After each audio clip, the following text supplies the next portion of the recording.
কবিতাৰ শিৰোনামা হিংসাৰ দুই, কবি সঞ্জিত দাস, আবৃত্তি সঞ্জিত দাস।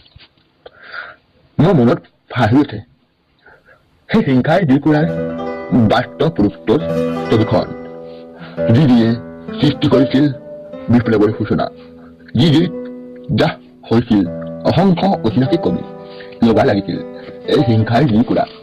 তাৰ নাই কোনো সংজ্ঞা, এতিয়াও নুমুৱাৰ নাই এই হিংসাৰ দুই কুৰা। নুমাব খুজিলে দেখোন নুমাই নাযায় এই দুই কুৰাই সকলোক কৰিব এদিন ভস্ম।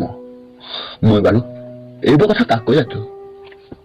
কোনোবাই জানো এই হিংসাৰ দুই কুৰা নুমাই অহিংসাই এগছি বন্তি জ্বলাবলৈ বিচাৰিছে?